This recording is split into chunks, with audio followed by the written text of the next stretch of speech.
Good morning, everybody. Thanks very much for joining us, both here in the room in Frankfurt and also online on the live stream.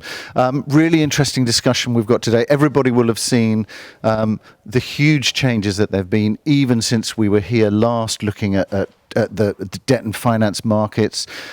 Just the changes over the last 3 months have been huge. We've got a really interesting panel. We'll be doing a hybrid panel as well, so that Norbert Kellner will be joining us from Berlin. If you've got any questions online, just put those into the chat, and we'll make sure that we bring those up. And of course, anybody here in the room, if you've got any questions, you know perfectly well how to answer them. Ask them or do that, so do. We're just going to start with a kind of presentation. And that's Norbert joining us, so that is working, which is great. We're just going to start with a brief presentation from Mark Holtz here, just I suppose to give us a sense of where we are at the moment in the market. So over to you. Cool. Thank you very much, Richard. Let's give you a clap. Yes, because we can. Oh, very nice. Thank you. As Richard mentioned, I'm going to give a high-level macro presentation of where things are right now in terms of the overall environment, the macro things, structural things, and then dive into what does this mean for real estate and give some thought for discussion, I hope, for the panel coming on. And I want to start with very macro, putting some themes up there which are defining for the investment world right now. And I've decided to use 3 colors indicating what does each of these mean for the real estate market today and also in terms of its outlook. So we do have quite a few negative things up here. We still have COVID-19, especially in China right now. We have obviously the war in Ukraine. We have reduced economic growth and reduced economic growth expectations. And we have a high level of public debt. I think these are pretty much self-explanatory. I'm not going too much into detail with these. Then we have, on the positive side, the labor markets, which are still very sound. If you look at the unemployment rates in Europe, they're the lowest in 15 years. Of course, helped by government and stimuli packages and everything, but the labor market is functioning very well in Europe. And that is filtering through into wage growth as well, which might end up increasing inflation going forward. And there we are in the middle ground here, the neutral and diverse aspects that I'm putting. Let's look at tech and social structural disruption, for example. What does it mean? Why is it neutral? If you think of e-commerce, that was certainly very positive for logistics, but it was as negative for high street retail. So it is positive and negative. And if you're thinking of offices, for example, with the increasing amount of people working from home, there is a shift that we're seeing in the market that companies are taking less space, but increasing on quality and increasing on location. So there's a divergence in the market where the best part of the market, the prime market, is actually seeing an increase in demand, while the weaker parts, the more peripheral parts, are probably seeing a reduced demand for office space. Then climate change, also neutral because, well, there are risks and costs involved to get your portfolio and your assets up to a level to avoid stranded assets going forward at some point in time. On the good side is, if we do it, we have a much better building stock, much modern, greener, more sustainable, and so on. So it's good and bad things there. And then the most interesting point, of course, is the inflation that everybody is talking about right now. There are negatives for the real estate world. Most of all, the increasing interest rates, which is very obvious. And the Fed yesterday announced to raise rates by 50 bips. At least it was not 75. That would have shaken up markets quite a bit. And also, if you thinking about high inflation combined with reduced economic growth, like the stagflation scenario, or even a recession and a high inflation scenario, that can become quite dramatic in terms of the impact for real estate in negative terms. But we're not there yet.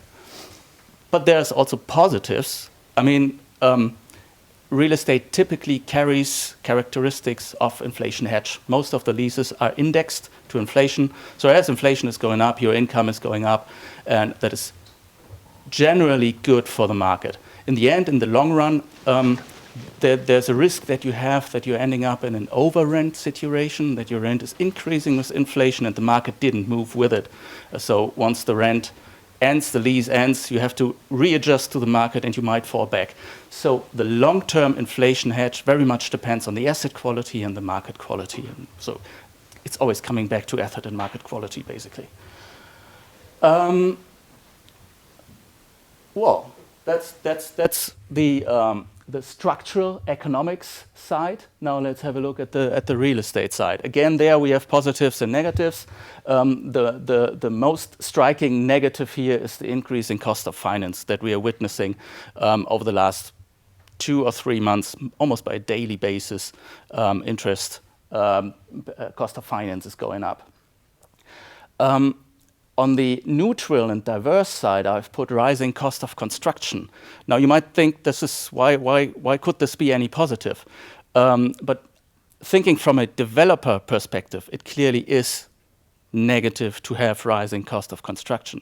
Thinking from a market perspective, it would mean that going forward, less new stock is coming online, and that will stabilize the market, stabilize the rental market. So from an overall market perspective, it's actually good that there's less new stock being built. And the stretched pricing here, well, if you're in the business of buying real estate right now, of course, this is making things very difficult. If you are a landlord who already has a portfolio, situation that we are in is quite positive for you. Probably Irina will talk about this later when talking about the performance of real estate over the last 6 to 12 months. It has been very, very tremendous. So there's positives and negatives in terms of the pricing. And on the very positive side, and this is good, the leasing market, for the most part, the fundamentals are still very good. Vacancy rates in most parts are relatively low. Demand for offices is good. Demand for residential is good. Clearly, you have to be selective in terms of sector and market. Again, retail is, of course, a little more difficult. But generally, the rental market fundamentals are very sound, are very good. And you also still have high investor demand. Investors still like real estate, and they're still putting money into real estate. So 2 very positives here. Now, combining all of this, we have a relatively good and sound situation in the real estate market, but we have a more and more challenging overall and structural side in terms of economics, in terms of interest rates, in terms of geopolitics and everything. So what does this mean? Nobody really knows, and that's an issue. So uncertainty is high. High uncertainty typically means, well, let's wait. Let's wait a little. Let's wait for 3 months, 6 months. Let's sit on the sidelines and don't put too much money anywhere now. And I think that's something that we're going to see in the second half of the year. Less transaction activity, and we might actually, with the increasing cost of finance, see also yields softening towards the end of the year. Okay, that's the high-level picture there. I want to get into some of these aspects a little more. First of all, the inflation.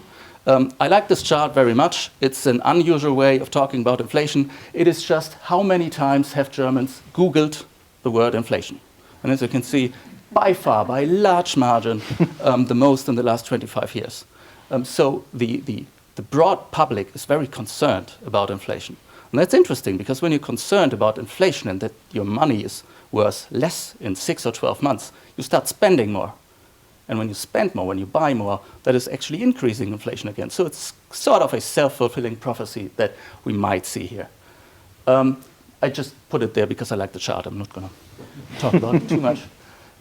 So what's the outlook on inflation? And I'm trying to separate in 3 time horizons: short-term, mid-term, and long-term. So the short-term, everything is well known. We've got commodity price pressure, supply chains are disrupted, energy prices are very high, money supply is very high. That's an issue that's going through in the long term. That's gonna remain there. And on the more negative deflationary side, we've got slowing economic growth, but that really doesn't impact inflation yet. Now the midterm is quite interesting. Midterm, I mean, it's 2023, 2024. They are things will probably change a little. What we are witnessing now is a price shock of energy prices.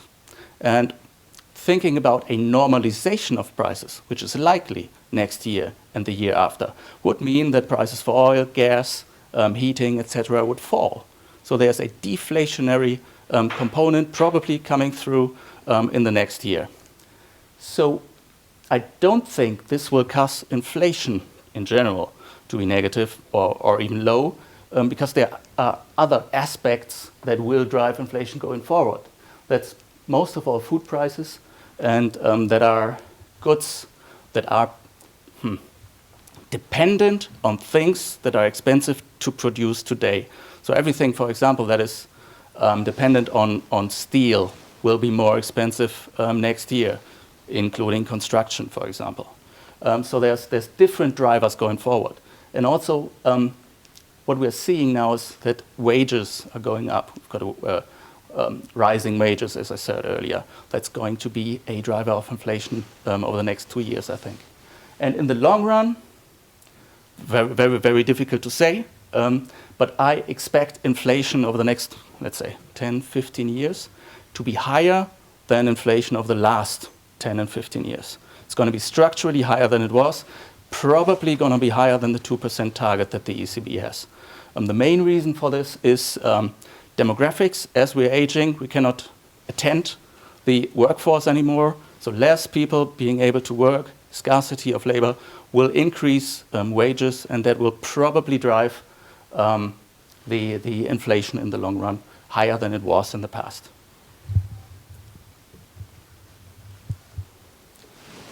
All of this, of course, has an impact on interest rates. And that is what I'm discussing on this slide. So the left chart is showing whether or not a government bond yield by country and maturity is positive or not. And most of the market is positive now. And that has changed dramatically over the last 4 months or so. If you see the black line, that is indicating where the positive negative threshold was just in December. So back in December, most of the market yielded negative government bonds, and that has changed dramatically. And it was the case of negative government bond yields for a good part of the last 5 to 10 years. And that was sort of a driver of the performance of real estate and driver of demand for real estate. Now this is changing. You get yield for government bonds again. This is another way of looking at it. The black line is the 10-year German government bond yield, and the gray line is the net initial yield for prime offices in Germany. And the blue shape in the back is the spread between the two. And, well, it was high for a long time, but now it is the lowest since 2008 again. So the situation has changed. And in relative terms, looking at this isolated, real estate has become less attractive compared to other asset classes. Now, getting the inflation argument in again, this makes things quite interesting, because when you do the same math, same calculation that I did here for inflation-linked government bond yields, the spread that we have for property over inflation-linked government bond yields is the highest in more than 10 years. So everything that is inflation-linked is super expensive right now. And real estate, as I said, has elements of inflation hedging, as long as you know what you're doing, as long as you buy in the good covenant and everything. There's a decent argument why real estate will still attract a lot of capital going forward, just from the inflation argument. Okay, that's the general overview of everything. Now let's dive into some of the real estate specifics. This is just a very, very quick overview of what happened to real estate markets during COVID-19. And what I'm showing here is the further to the right a sector is, the more impacted the sector was by COVID-19, and the further up it was, the higher the interest from investors was. And the relationship between the two is relatively clear. So F&B, gastronomy, high street shopping, hotel, direct and hard impact from COVID-19. Investor interest plummeted, completely declined. On the other end of the spectrum, you have residential, you have logistics, fast-moving consumer goods retail, that's food-based retail, hardly impacted by COVID-19 at all. Logistics benefited from it, and investor demand for these kind of assets increased a lot. Pricing rose, so that's a relatively clear relationship. Now, office here in the middle is a huge bubble, not because the market is so big, but because the market itself is so diverse. Very much depends on the asset quality, the location, and most of all, the tenant that you have. If you have a 20-year lease with the government, you're on the very secure end of things, and prices have gone up throughout COVID. If you have a 2-year lease with a hospitality group, it was probably difficult to market that asset over the last 2 years. So very, very diverse sector in general. And this is also something that you can see in the numbers. Maybe starting with the chart on the right here. This is the breakdown of the transaction volume in Europe of 2019. That was a relatively typical year of the last 10 years or so, and of 2020 and 2021. What you can see is that offices, for example, the share has fallen from 42% to 34%. Less interest in offices. Industrial increased quite a bit from 12 to 19%. Retail was steady, while high street declined. Demand in supermarkets, for example, was up there and helped the overall retail component. Hotel was down. The biggest winner in Germany was the apartment market. In Europe, not as much, but in Germany, I think in last year it was, for the first time ever, the largest sector in terms of commercial real estate investments. So that's quite interesting. Then the bigger picture, if you look at the other chart on the left, is the overall transaction volume that we have seen in Europe. And you can see the dip in 2020, which was surprisingly little, if you ask me. If you would have asked me what will happen in 2020, just when COVID hit, my answer would have been probably transaction volumes are going to halve. Didn't happen. There was still a lot of interest in real estate, a lot of money flowing in. 2021 was again up there at the level of 2019, 2018. So back to the old strengths. And the first quarter of this year, again, was very strong.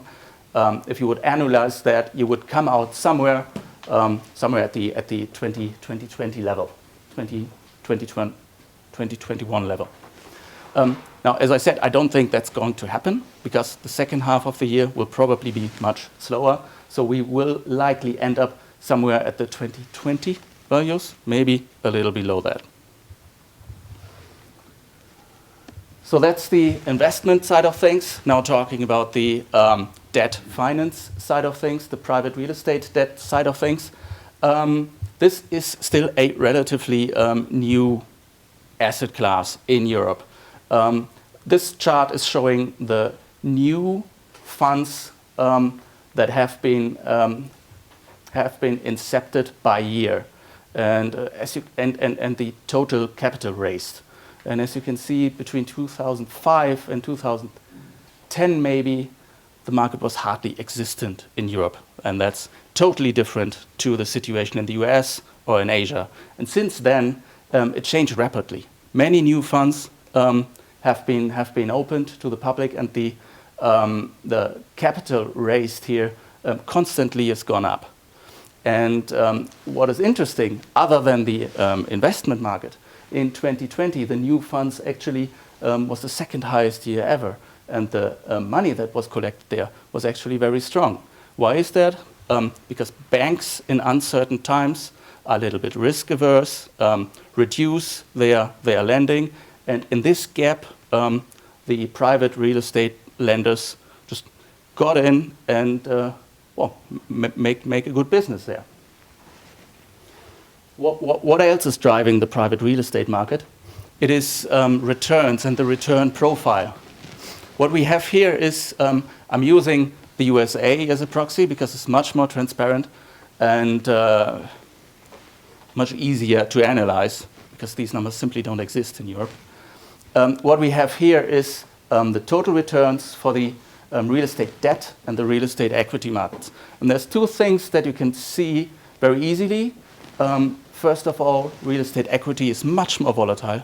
It's going up much more, but it's also going down much more if markets go down. And overall, on average, returns that you can expect in the equity field are higher than in the debt field.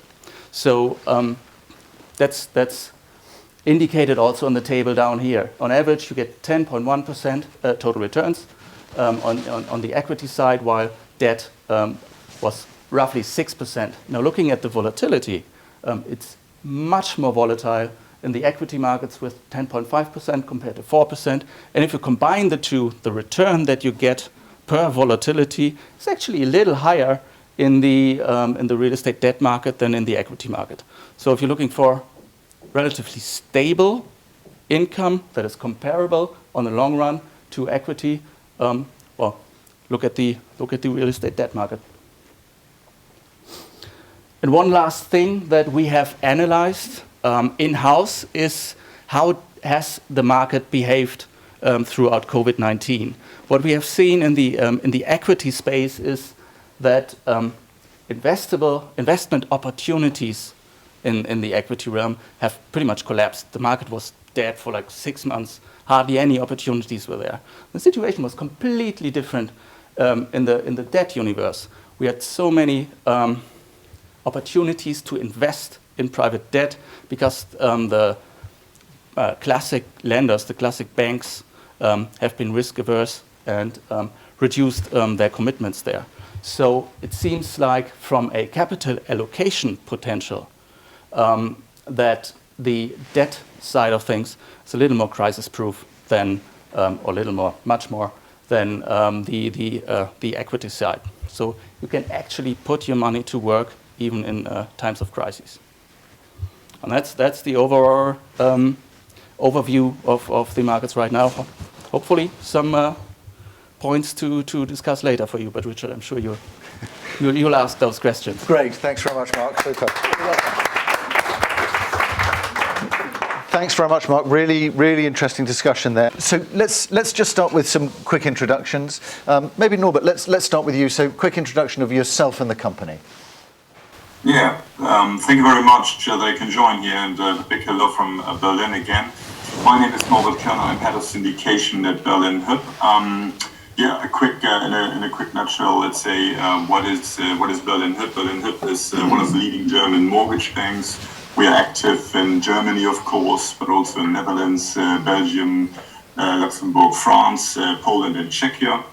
Our loan book is approximately 26 billion euros. As mentioned earlier in the presentation, also we had a very successful year, 2021. New business figure was around 7 billion euros. We are all active in all the kind of, from our perspective, relevant asset classes in those markets. And yeah, the purpose of Berlin Hüb actually is to finance sustainable living and workplaces. Strategic target, again, I mentioned we're one of the leading mortgage banks here and lenders in those markets. We want, of course, to hold this. And again, I guess challenging times, but we're in the market, happy to do and open for new business. That's maybe so much from my side. Thank you. Thanks very much. Kim, over to you. Yeah, thank you very much. Good morning, everyone. I'm from the FAP group. FAP was founded in 2005, which means we have 17 years of track record. And in this 17 years, we structured more than 16 billion euro of capital. FAP is a real estate platform which combines both real estate investments as well as debt advisory. And we have two different departments. We have the FAP Finance and the FAP Invest. The FAP Finance is our debt advisory. We are the right partner for pretty much all issues of financing and capital. For project developments as well as investments, and the FAP Finance structures all sorts of capital, which means conventional debt finance, as well as mezzanine, as well as whole loans and bridge loans. And the FAP Invest is our investment platform for institutional investors with a focus on debt products. And FAP Invest offers different fund solutions with our own mezzanine fund, as well as club deals, investments on a deal-by-deal basis, and direct investments. Just to give you an example, the FAP Invest has currently more than 220 million assets under management. And for myself, I started my career in 2012 in the corporate and real estate banking sector. I worked in several banks, for example, the Savings Bank as well as the Investitionsbank. And in 2018, I joined the FAP Group, where I'm structuring financing solutions in the areas of whole loans, senior loans, as well as mezz loans. And in addition to that, I'm responsible for our network of capital partners, which means I'm the first contact person, and I'm managing and actively growing these networks so that we can source the right capital partner for each deal. Great, thanks. Nadia. Thanks, and good morning, everyone. And thanks to Mark for making the interesting introduction here. And Nadia, I'm heading the corporate finance and sales department of the Coral State Bank. Coral State Bank has been founded in 2018, and since our foundation, we have advised approximately 6 billion of financing volume, with the majority in Germany. But we have done several transactions abroad as well. And inside Coral State Bank, we are active along the entire real estate value chain. May it be debt or may it be equity, but today we will focus on the debt side. So overall, what we are doing inside Coral State Bank is that we are creating kind of tailor-made solution for both sides. Matching both sides means that we will bring together the financing needs of the sponsors out there, together with the investment requirements of the institutional and alternative lenders. Perfect. Irina. Good morning. Good to be here. Thank you for excellent presentation, Mark, and lovely introductions so far. I work as a director of research and market information at INREV. For those of you who don't know us, INREV is European Organization for Investors in Non-Listed Real Estate. It was established a while back in 2003 when a group of active participants in the real estate market realized that there is a real opportunity in the marketplace as it was becoming and forming a true pan-European space. And the core ambition then, and it's still today, is about providing standards, guidelines, and increasing transparency for both investors and fund managers to allow you to be better informed in your decision making. I'm a researcher by trade, so I'm really lucky because I found my calling straight out of university. I've started in London, where I spent 16 years working in European research, and lately in Germany, European and global, and now with INREV, traveling between Frankfurt and Amsterdam. We have several projects looking at the indices and performance, so backward-looking performance on the equity side of things, which is really important, and also very interesting stories there. There is a significant evolution in that segment of the market too. We cover debt structures as well, and do lots of sentiment surveys just to understand where direction of travel is for the market. So hopefully I'll insight you in some of the ideas that we have at INREV. Thank you. Great, thanks. Matthias. I'm a colleague to Nadia and Mark. My name is Matthias Sanford, and I'm heading the banking coverage within Coral State Bank.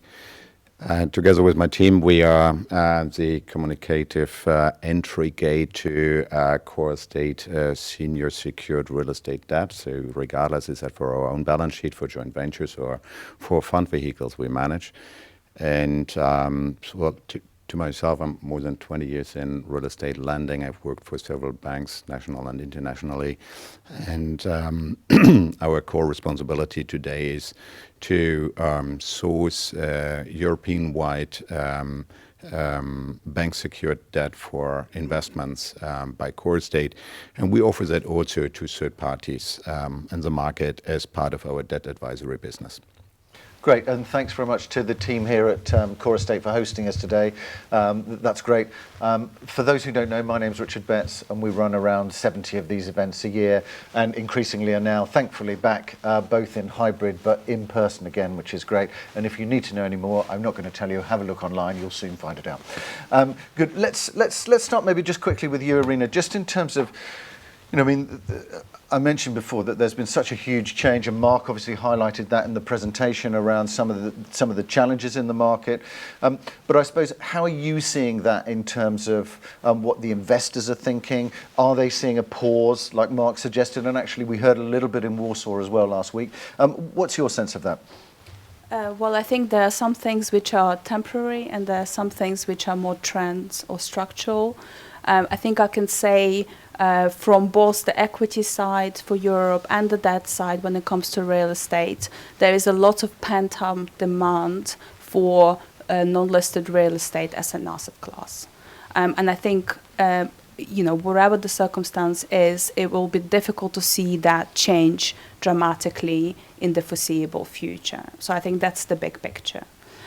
In terms of that specifically, we'll probably spend a lot of time diving into details, and I don't know where to start. But maybe if I start simple by saying, if you look at the US market, which is much more mature in terms of size, complexity, diversity of the players, the non-listed real estate debt, or non-traditional real estate debt accounts for more than 50% of it. We're far from it on the continent. It's progressing more faster in the UK because there were some, regulatory changes immediately after the global financial crisis that drove the UK market a bit more forward, and I think the investors were a bit more open to invest in non-listed real estate that faster. But when it comes to the continental Europe, we're right at the beginning of this embryonic evolution of the non-listed real estate debt, and that's the direction of travel. And that's confirmed by both the investment intentions, with 35% of GAV investors looking to increase their allocations to non-listed real estate. That's confirmed by capital already raised. Even in 2021, 18% of it was allocated to European non-listed real estate. So I think that is a clear message that the sentiment is positive and consistently strong. Okay, good. The positive thing here is we've got lots of different views. So feel free, although I know we're restricted slightly by the one microphone, feel free to come in if you've got views, because we can share those, and that would be great. Matthias, just interested to get your view on, I suppose, drilling that down a little bit into the real estate debt side. Mark was mentioning that some gaps are maybe being created where some of the banks have stepped back a little bit. What's your sense of, I suppose, what you've seen over the last 3 months in the market, and where you see that heading? Well, generally spoken, due diligence aspects by banks remain the same. So it's about loan to values, DSCR, and takeout risk.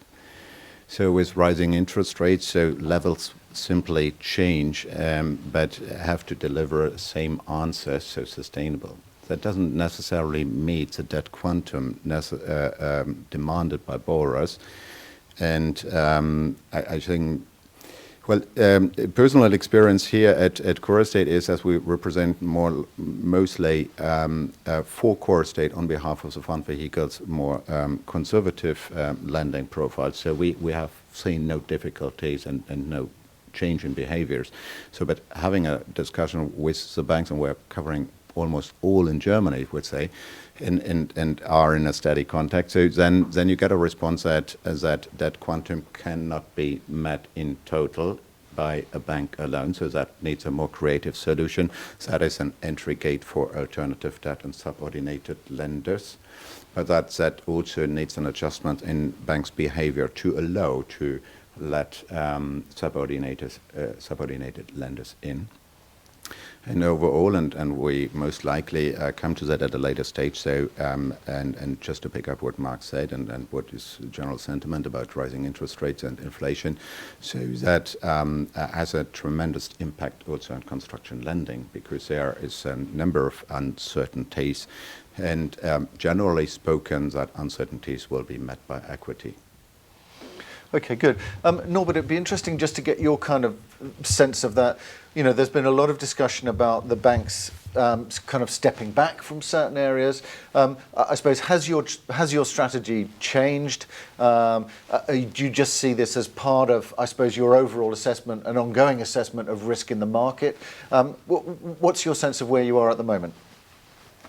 Yeah, maybe it's quite interesting what also Arena said. It reminds me a bit on a situation when I started debt financing. It was almost 20 years ago. On my first trips to the US, I was talking, of course, about the, let's say, coverage of the debt market in the US with a lot of people, and they were telling me the high percentage of non-banks active in those markets, and they were predicting, let's say, the future for the European markets. And honestly, not all of that, what I heard, that came true all these 20 years, but I'm fully with Arena that, of course, some things change and some things are on the way to change. And my view here as a typical senior lender in Germany and some of the European markets is that, of course, the banks need to change themselves in various ways. And of course, in particular, in the current situation where we have these, what we already discussed, uncertainties and changing markets. I mean, it's a matter of fact that this kind of previous kind of wave of positive development in real estate was ongoing for 12, 13 years now. So a lot of people in the business just know this kind of upgoing market and positive development. And now we have a change. We have a massive change. We have this high inflation rate we were talking about. We have a massive war in Europe, which we didn't really could see upcoming. And in that regard, of course, now we all have to, let's say, readjust a bit our strategies and the way how we move forward. In that regard, I think, yes, of course, banks are usually a bit more, and you can call it more conservative. We try to, at least the senior banks. This is our nature. This is the way how we have to cope with these changing and uncertain markets. What I can't see yet is that really banks are rejecting from the market. I think that again, I'm in a permanent exchange with my partners in Europe here, and all the banks were active. They had all a kind of very active last year. They still remain in the market by now, but of course, all are saying that we need to be a bit more careful. We have to be, of course, in a way, looking maybe twice at some specific projects when it comes to project developments, when it comes to repositionings, when it comes to very long-term financings. We, of course, have to check. And this is actually the same way how we see it on the alternative investors side. Also, the institutional investors who are, in the meantime, became a very important partner for us. They were maybe, or they are at the minute, of course, also a bit looking more carefully at things. And last but not least, the investors, our clients. I mean, it was said earlier, we see at the minute, not the fact that we are from a banking side say we can't finance things, but we see investors who are telling us at the minute purely that the recent calculations of projects or of investments just don't work anymore. So they have to calibrate that. They have to go into it deep again and think how they can cope with the current, challenges. All this together, my views at the minute, yes, it's definitely a challenging time at the minute. Again, the uncertainties in the debt markets, this period of changes before we have a clearer picture is always very toxic. But what I can see at the minute, in particular here in Europe, is there's no panic. There is a good of teamwork. We work very closely with our clients to see how we can mutually can adjust projects or investments to make them happen. And what I see, and this is maybe in particular, and in that regard, I'm really fully with what Irina said at the beginning. In Europe, in particular in Germany, we see a good number of non-bank partners in the meantime, and we are more than happy to work together with them. Okay, that's interesting. And maybe Nadia, just coming to you. Obviously, we've seen that there's space, and everybody's agreeing that there's space for the private debt to come into the market. And in terms of the focus on the demand side for that, has there been a change in demand? Is there a pause from people, or are we still seeing increasingly people looking for debt? And has that changed in terms of some of the sectors? We saw from Mark there as well, especially that focus on, particularly over the pandemic, logistics, residential. I suppose, what are you seeing? And I'll come to you as well, Kim, in a minute for that. Yeah, so what we are definitely seeing in the past weeks and months is that the demand is still there. And putting everything together, what we have heard here from Norbert, from Matthias, from Irina, from Mark. So what we are definitely seeing is that with having the banks in a more conservative, challenging situation, standing on the sideline, we are seeing definitely more demand with even better risk-return profile, which has been normally being financed with the bank in the past. So that is what we are seeing at the moment, which is definitely kind of a good situation for the alternative and institutional investors on the other side, because for them they are seeing risk profiles which normally have been financed by a Pfandbriefbank, to call it like it is, and so. Overall, there's definitely a shift. So taking the Corona time into account as well, we definitely need to focus on financings for the residential and the office side, with having kind of a, not that driven focus on hotel and retail assets. This is what it is. But overall, the demand is still there, definitely.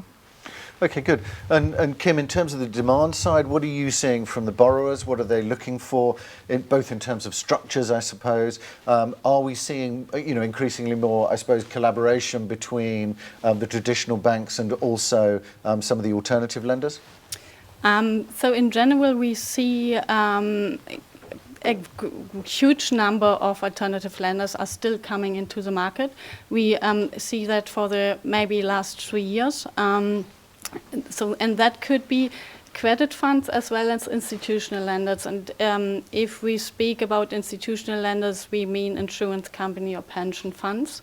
And especially institutional lenders, we did a lot of deals with borrowers during the last 2 years with the whole loan structures, so not the classical senior-junior structure. And that could definitely be a good alternative for the borrowers, because it makes it easier. You save time because you do not have to go into discussions about ICAs, second rent, Glen charge, if you look at the typical senior-junior side. But what we also see, and what we also did with our investment side, is that more and more banks are coming into the market, and they're quite open to go into club deals with, for example, institutional lenders or credit funds. And that's the part where they can offer these whole loans as well. Okay, good. Yes, Matthias, go ahead. I just want to make one comment, because I heard it now twice or even 3 times that banks turn out to be more conservative. I can't really, that is not my observation. My observation is that they simply stick to what is their risk assessment in terms of debt service coverage ratio, but if the interest rates are on rise, so it's hardly to achieve the same debt service coverage ratio, and that has an influence on debt quantum, and less debt quantum might be seen as less or as being conservative, but it's simply a reaction on interest coverage ratio and debt service coverage ratio.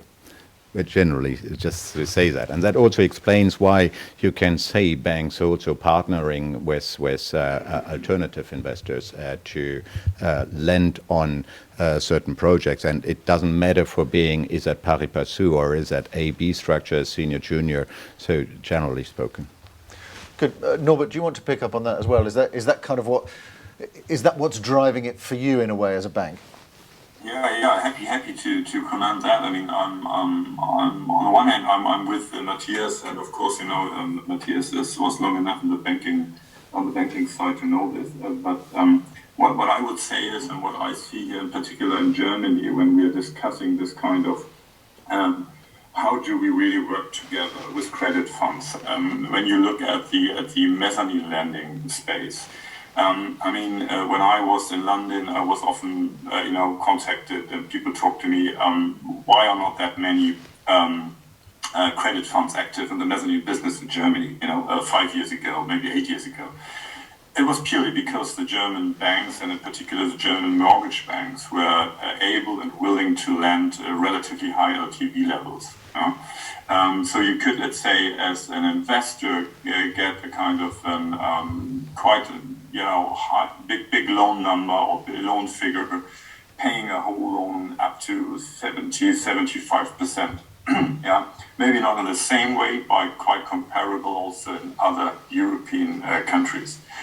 I think that changed, and that's maybe the way. You may be right. It's not because of banks are conservative, but because banks are regulated in a way that we are getting more and more punished by lending up to those levels. So, of course, that changed in a way that banks now normally maybe are more these days happy with, of course, depending on certain asset classes and locations, to lend maybe 65% levels. And when you then look at the gap between the kind of equity which the investors have, not only on the construction loan side, but also on long-term investments, then this space opened really the activity for the credit funds on the junior side and the mezz side. And that's a development, at least I think I could see over the past 3 years now, which is really increasing. And that makes a lot of sense in my view. It was, of course, also maybe as a kind of a result of a development when I remember my first discussions with typical mezz lenders, when we were talking about the, let's say, contractual basis we can work together. And nowadays we are really able to combine it in a way so that it's satisfactory to the mezz lenders, satisfactory to the senior lenders, and last but not least, also the return requirements for those mezzanine loans are reduced, of course, in a way, because they could get a kind of a second mortgage, etc. So in that regard, when we are now talking to our investors and they were saying, okay, don't you have a kind of a mezzanine lender with you, but the costs for the mezzanine must be in a specific range, we can find a number of players who are able to deliver here in this area. So this is, from my perspective, a very positive development, so that, let's say, the playing field for a combination between the typical mezz lenders, credit funds and banks is now much better than a few years ago. Great. I've seen there's a question coming online about ESG, and we're going to pick that up in a second. But Irina, I just wanted to check with you, because obviously you're seeing the capital raising side, the investor intention side. Are you seeing more of the increasing focus on debt more generally in terms of the investors? Yeah, that's right. And I just wanted to agree with what Norbert is saying and just give some statistics. So actually regulation plays a very important role in what we're seeing today. And the finalization of Basel III was always expected to bring a reduction in terms of banking capacity. I think, in fact, European Banking Authority is estimating that about 125 billion of euros will be available because it'd be taken out effectively from the lending capacity of the banks. And this is the funding gap which is now available to non-listed real estate or the alternative real estate lenders. And we see that in the numbers. We do a study on the debt vehicles as part of our remit. It covers the entire Europe, so I can't segregate it into Germany alone. But the size has doubled since 2016, both by number of funds, which is now stands at 95, and in terms of target equity, which is now close to 60 billion. And when I speak to my focus group who are doing this on the ground, that's not going to change. That demand from both sides is there. And I think the way to see it is exactly what was discussed earlier. It's not a competition. It's a natural, healthy evolution of the market with both banks and non-traditional lenders working side by side. It gives borrowers more options. But it also gives that an opportunity for non-listed real estate lender. And just a quick point, actually, if you look at that universe now, there is a reason there is no performance measurement for Europe, because INREV, for example, consciously have made a decision not to yet monitor the performance of the non-listed debt space, because we're not ready. The market is servicing an opportunity. It's very non-uniform. There's so many different structures that it's very difficult to compare. And for that very reason, it's also quite difficult to generalize, but it also may be, even when the things change, there will be evolution of a model to serve that opportunity as that opportunity changes itself. Okay, good. I just wanted to pick up on this question on ESG, which is, it's obvious that ESG is having a growing impact on the loan market. How are lenders managing the operational implementation of the regulatory changes and client reporting elements? The latter more from a data management viewpoint, ? But I want to broaden that a little bit. That's fine if anybody wants to pick up on any of those points around the data management side of it and the reporting requirements. But I'd be interested also to find out how much of that is, I suppose, the institutional investors. We've obviously seen are very, very focused on ESG. Is the same true of all of the elements of the lending side, mezz lenders, credit funds that you mentioned there? Is everybody really focused on that area? Because obviously there's a huge amount of work to do in terms of 80-90% of the stock here in Western Europe, which is probably not very green at the moment. Matthias, you wanted to just start on that. Well, first of all, I fully agree with Norbert and Irina when it comes to the evolution of the lending criteria, and I was rather referring to the recent months and increasing interest rates. However, back to the question ESG. So we from Corostate, each and every financial request going out since Q4 last year has also an assessment to E, S, and J, just to assist banks also in the assessment of the credit profile.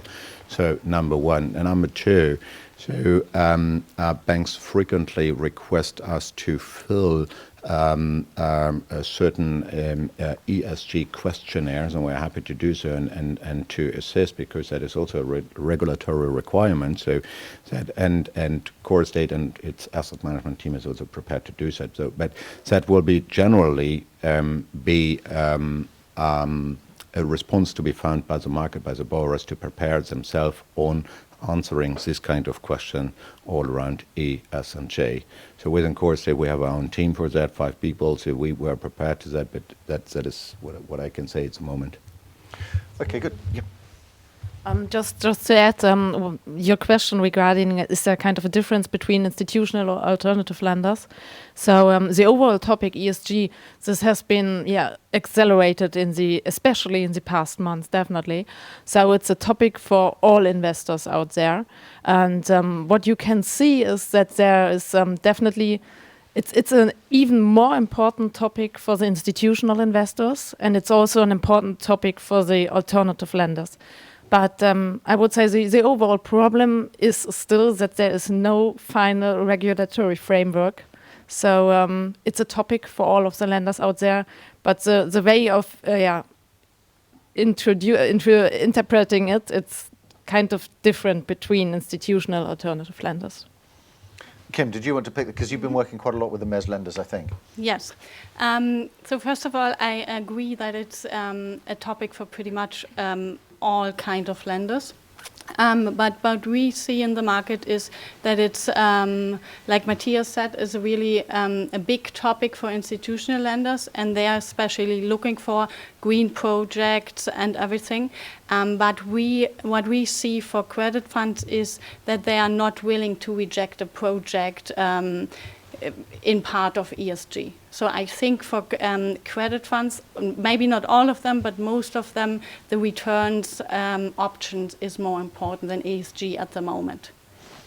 Okay, good. And Norbert, in terms of green financing, we've obviously got a huge amount of potential transformation. I mean, it was interesting that in Warsaw, obviously, because a lot of the buildings are relatively new, they've got a very different set of issues there. But obviously here in Western Europe, huge amounts, if you look at London or Paris, it's 80 or 90% of the stock is brown of some shade, and all of that is going to need some form of transformation, and I suspect that will need loans. So I suppose, is that going to be a growing part of the market, do you think?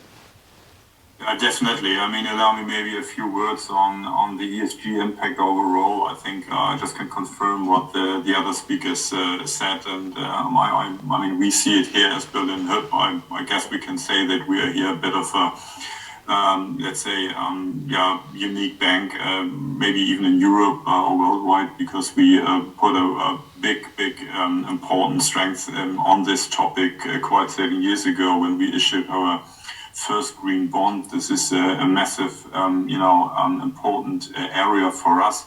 The interest in on the investor side to invest their money in these green Pfandbrief bonds, etc. This came overwhelming over the past years, and we just started with another product which was called the SLB Sustainable Linked Bond. Last year, the issue was very successful. And we really absolutely a few days ago issued our first social bond, which was 4 times oversubscribed and very successful. So I can just confirm the huge interest of investors in investing in those projects, not again only environmental, but also with the social impact. And for example, with the social bond we issued, we also tried to combine both aspects in a way that we make sure that this social bond, or the money we receive here, is invested in social projects which have also a kind of an environmental component. So I think, again, it will be very important. And when you have a look at the, let's say, more coming from the asset side, for us as banks, I mean, we have hard discussions right now in our committees every week when we discuss new projects, because we think it is, of course, first of all, from a regulatory perspective, Matthias already said, very important, but also from our risk, let's say, analysis, absolutely important to see what kind of asset are we financing, and is this financing already green, or if not, and this is the point you just said, Richard, are we then able, or is there kind of an understanding, a business case with the client to make this asset green over the long term? Because first of all, this is, I mean, I said it, this is the purpose at Berlin Hip. We want to do that. This is really our key aim. And secondly, of course, from a just banking perspective, this is a mitigation of exit risk. Because I guess no one can these days finance an asset for 7 or 10 years without making sure that the investor is taking care about the asset and, let's say, delivers a green asset by the end of the long term, because otherwise you have a massive exit risk. So in my view, again, just as a combination of all this is what I said, very important point from the investor side, from the borrower side. We're working very closely together on that. There's no deal at the minute. We are really, or maybe no financing we can offer without changing this challenging or checking this business plan of the client.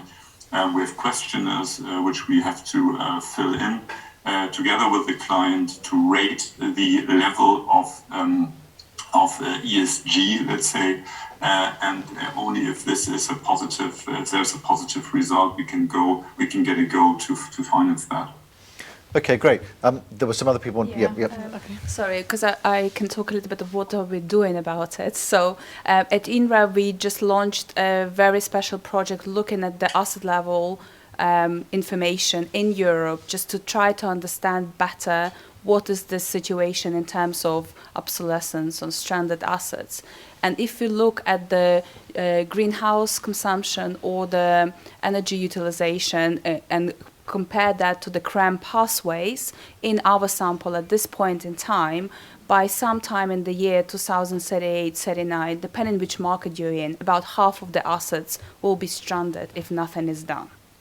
Now, that's a very powerful message because it gives us a timeline and the good news, that's something that can be done about it, but that also shows where the journey is and how much is there to be done. In terms of decision makers, institutional investors have already embedded that in their decision maker. It's already a deal breaker for them. When it comes to the funds or non-listed real estate funds, they are very much under pressure to create to follow the guidelines and standards in order to show what their pathway or strategy around ESG is and how is it being monitored as it evolves, because it is a journey. And what we do at INRAV, we have launched several of guidelines, including the newly launched, that is coming to the fruition, Sustainability guidelines, the due diligence questionnaire, both which can be used on the equity side and the debt side. So there are lots of things in terms of trying to speak and work with the market participants to bring standards. So we are as aligned, but it's difficult, like you said, Nina, to run before the legislative side has actually been finalized. But we are doing as much as we can to bring the standards to the industry. Matthias, you wanted to pick that up? Yeah, but and I'd also like to just extend that a little bit, given the time that we're at the moment. But because if we've got inflation, and particularly inflation in construction costs, uncertainty of construction companies to commit, does that also mean that there's going to be even more of a focus on this transformation rather than new build development? I know that's a bit of a curved version. And I come to that in a second. First of all, I'm questioning myself, who's going to pay for ESG, and is there any incentive for issuing a social bond? So I'm with you, Norbert, absolutely, when it comes to take-out risks, and the take-out risk assessment, regardless, is that letting or selling the asset. So in generally spoken, I'm with Kim and saying, well, a certain risk profile has to earn a certain coupon, yeah, and that is of essence. And if I may say something to stranded assets, I see that rather positive and say, well, that opens new business plans and opens also the door for alternative investors to manage to core or whatever. So that is not really new. So, but it's always a take-out assessments and a risk assessment. So when it comes to construction costs, well, so we have a number of construction financing within our several billion debt portfolio. And the question is always how to meet rising construction costs, etc. So my answer simple to that is equity ratios. So because I can't say that lenders, and I don't differentiate between senior and junior lenders, that they take the risk, so materially spoken, yeah. So and it's not sufficient just to have some retention money on your SBA. It's rather to have a real hedge about it. So with your general contractor, so how far has it gone with the procurement works, etc. So as I think that is very much of essence how to meet that. And I have no other answer to that as by equity ratios. But I'm happy to learn more when it comes to alternative lenders. Yeah, especially with the refurbishment and the repositioning of the existing brown assets, we are seeing definitely an increasing interest from both sides, from the developer sponsor perspective as well as from the investor perspective, because together with the challenging market circumstances of having this inflation rate going up, of having the increasing interest rates, of having construction costs rising, all of these putting together, you have kind of a more manageable, more foreseeable time period if you're focusing on refurbishments or repositioning. So this is a current shift we are definitely recognizing. Okay, good. I just wanted to just pick up a little bit on the borrowers, I suppose, and also the lending environment. In Mark's presentation, obviously very clear that logistics, residential, everybody very interested in that, both from a lending and an investment side. Has there been any change in the view on office? I mean, there was a lot of discussion around that post-pandemic. Obviously, the banks are looking at that from a long-term perspective in terms of the exit risk, for example. And what about some of the alternatives that are on the top of the INREV list, like healthcare, like senior living, data centres, those kinds of things? Smaller asset classes, but still looking for finance potentially. What's the situation there? Let's just start with you, Kim. In terms of the asset classes, what is being funded, what is not? As we've seen it in the presentation of Mark, we think that office is a bit between positive and negative sides. Of course, the pandemic had an impact on offices. Because with the lockdown and other working from home, no one knows how much space we will need in the future. I would say office is still financeable and you find lenders for it, but it gets more important that you have a focus on a pre-letting rate, who's the tenant, and that you have long lease agreements. Of course, like we seen it in the presentation, residential and logistics are the winners of the pandemic. What we see is a big impact on the asset classes, hotel and retail. Hotel and retail weren't the most popular asset classes even before the pandemic, but for retail, we have to separate it into food and non-food retail, because I think the food retail market is still good for lending. But what we see is definitely that retail and hotel are a bit more difficult to finance.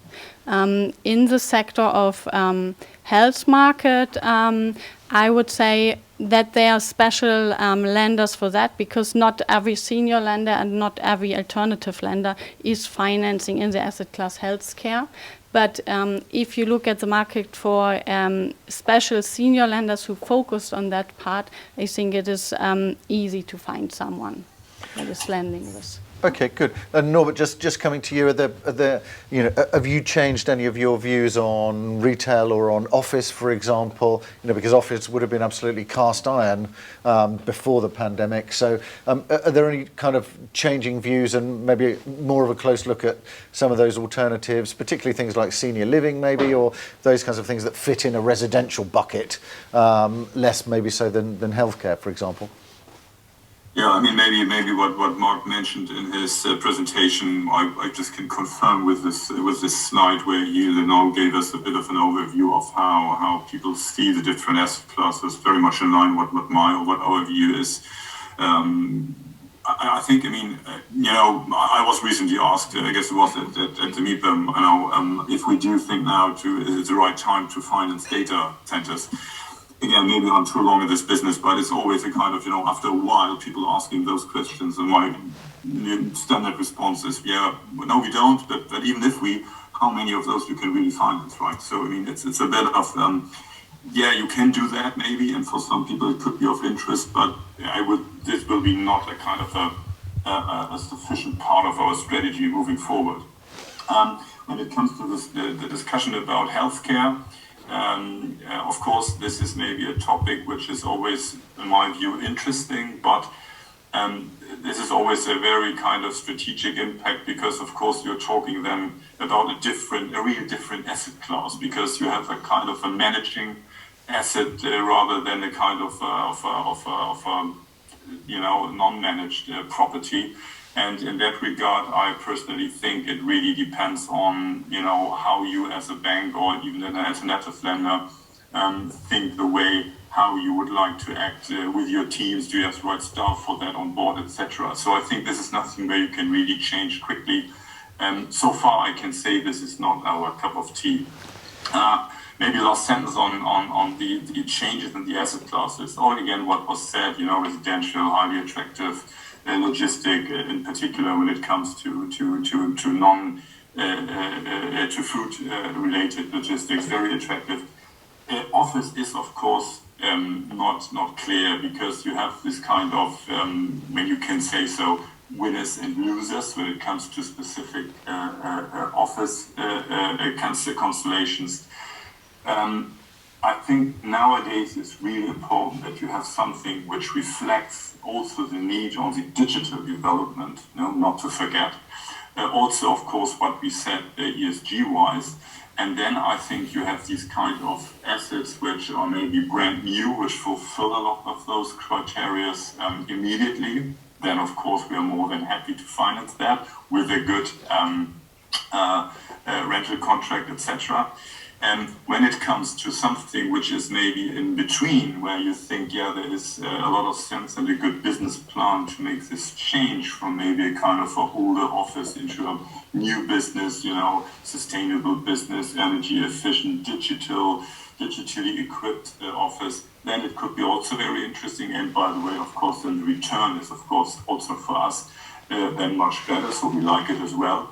But then you really have to look at those maybe assets which maybe can't make that change so quickly or easily, or maybe you talk about locations where we have a maybe of different view, and those maybe are not the ones that are most favorable for us. So again, this is really a kind of a wider field. You have to look carefully, but we do things there, and we still like office, of course. Okay, good. Matthias, I just want to make a quick comment too. The formula, higher home office quota, less office space demand. Well, macroeconomic wise, I may underwrite that, but it was always in real estate lending that the answer is it depends on. If you have a super location, you will find tenants to that. If you have a suburb location, that might be a bit more difficult, but if it is cheap and fits into the occupier's demand, so be it. It was always location. Nothing has changed. So with the different demand and criteria on good office space, there is a common space for your employees, etc. So that is a question of flexibility, and that is an old question. It has always been there for 20 years, etc. Other sectors as well as logistics. Logistics has changed. It's hip at the moment, sure, but logistics as such has also changed the type of buildings, building heights, etc., loading docks, and so on, and also retail. I wouldn't call it dead. So have a look to Amazon's recent published figures. So things also might change. Yeah. So and therefore the answer in real estate lending was always it depends on. Yeah, okay, good. If I may, just very quickly, because actually echoes very nicely with what Mark said right at the beginning, and I didn't have a chance to comment on. But if you look at the last few years, the performance of real estate was very much capital markets driven, so yield compression. This is now a thing of the past. We have to accept that. And now it's all about bottom-up selection and driving the performance from the kind of tenant perspective. Understand the covenant. I think it's something that is really important for us in the marketplace. I can give you an example from other data how, we've seen industrial logistics performance being at 20-25% per year over the last few years. But within that, there are scales and there are some funds that are still delivering negative performance in that very attractive asset class, what we think. So I think for me, it's all bottom up. So it depends. Also better understanding of tenant or covenant, whatever that may be, and how the ESG component is or is not embedded into the strategy. It will be very, very important. Plus the inflation part. Real estate is inflation sensitive. I would call it that because there is a lot of different lease structures, markets, sectors, which will treat inflation very, very differently, and you may benefit or not benefit depending which asset you are in or which market you're in. And we don't like surprise inflation, which is some of what is coming through, is that unexpected inflation that will not capitalize on. Okay, that's great. I'm very aware of the time at the moment, and we've slightly overrun, but really interesting discussion. We'll save any questions in the room to the coffees here. Thanks very much for your questions online. Thank you to everybody for joining us. If you're watching this on demand also, thank you very much for watching. And in the room, if you would join me in thanking the speakers and yourselves for being here, that would be great. Thanks very much, everybody.